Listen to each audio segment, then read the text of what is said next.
Welcome to Penrose Learning, where we make understanding easy.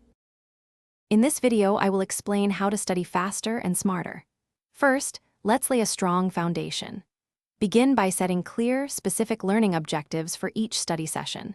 This helps you focus your efforts and measure progress effectively. Next, break down large tasks into smaller, manageable chunks, perhaps 25 to 30 minutes each.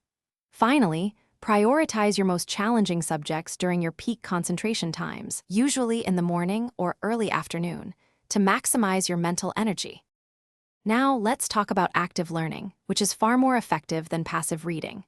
Instead of just rereading, actively recall information without looking at your notes. This strengthens memory pathways.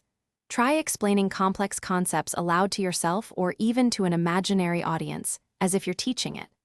Also, incorporate spaced repetition, reviewing material at increasing intervals, like 1 day, 3 days, and then 7 days later, to solidify your understanding over the long term. Optimizing your study environment and managing your time are crucial for efficiency. First, create a dedicated, distraction-free study space, turn off notifications, and minimize clutter. Next, try the Pomodoro Technique, 25 minutes of focused work followed by a 5-minute break. After 4 such cycles, take a longer break of 15 to 30 minutes.